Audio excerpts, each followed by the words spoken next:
एक गांव में रामू नाम का गरीब आदमी रहता था। गरीबी के बावजूद वो अपना खर्चा नदी किनारे नाव चलाकर कमाता था। जिंदगी हर रोज उसके लिए नई मुश्किलें लाती थी, लेकिन रामू कभी हार नहीं मानता था। रामू की मेहनत से ही उसका जीवन चलता था, लेकिन कभी-कभी पैसा उसके लिए पर्याप्त नहीं होता था।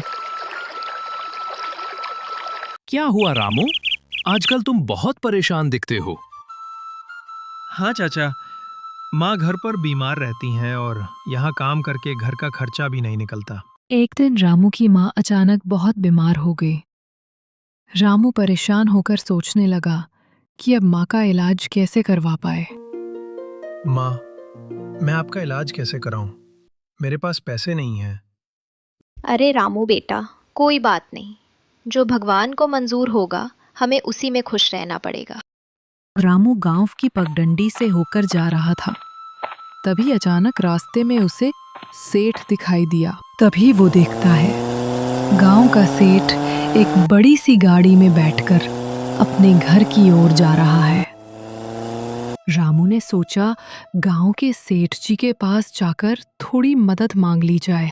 रामू सेठ जी के पीछे पीछे पैदल चलता हुआ उनके घर के पास पहुंचता है और अंदर चला जाता है।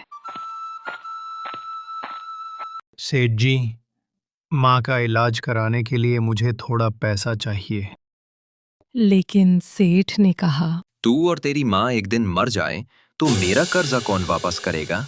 और ये कहकर सेठ ने रामू को मना कर दिया। रामू परेशान होकर नदी किनारे पहुंचा और भगवान से बोला, हे भगवान, ये कैसे दिन देखने पड़ रहे हैं। तभी एक आदमी आता है और कहता है, अरे रामू, तुम मुझे उस नदी के पार पहुंचा देना, मैं तुम्हें इसके बदले कुछ पैसे दे दूंगा। रामू ने आदमी की बात मानी और धीरे धीरे नदी पार कर गया। आते समय तेज बारिश और तूफान के कारण उसकी नाव दूर जाकर एक अजनबी टापू पर पहुंच गई। हे भगवान, मेरा समय खराब चल रहा है और तुमने मुझे और परेशानी में डाल दिया। रास्ते में उसे एक सोने से बड़ा ठेला दिखाई देता है। वो उसे देखकर हैरान हो जाता है। ये क्या है? वो थैला चमचमाते सोने के सिक्कों से भरा हुआ था। रामू की आंखों में हैरानी और खुशी एक साथ झलक उठी। उसने धीरे से थैला उठाया और धीमे कदमों से घर की ओर चल पड़ा, मन में कई सवालों और उम्मीदों के साथ। अचानक रामू की किस्मत बदल जाती है। जो मुश्किल उसके सामने थी वो अब दूर हो गई और रामू अपनी जिंदगी का नया सफर शुरू कर सकता था। अब सब ठीक हो गया। धन्यवाद भगवान, आपकी कृपा से मेरी माँ भी ठीक हो गई। हाँ बेटा, जो इंसान मेहनत और लगन से काम करता है, भगवान उसकी आवाज़ ज़रूर सुनेंगे। एक दिन रामू गांव के रास्ते से जा रहा था। अचानक सेठ उसे देख लेता है और बोलता है, ओए रामू, इधर तो आ जरा। रामू अपनी गाड़ी से उतरकर सेठ जी के पुकारने पर उनके पास जाता है।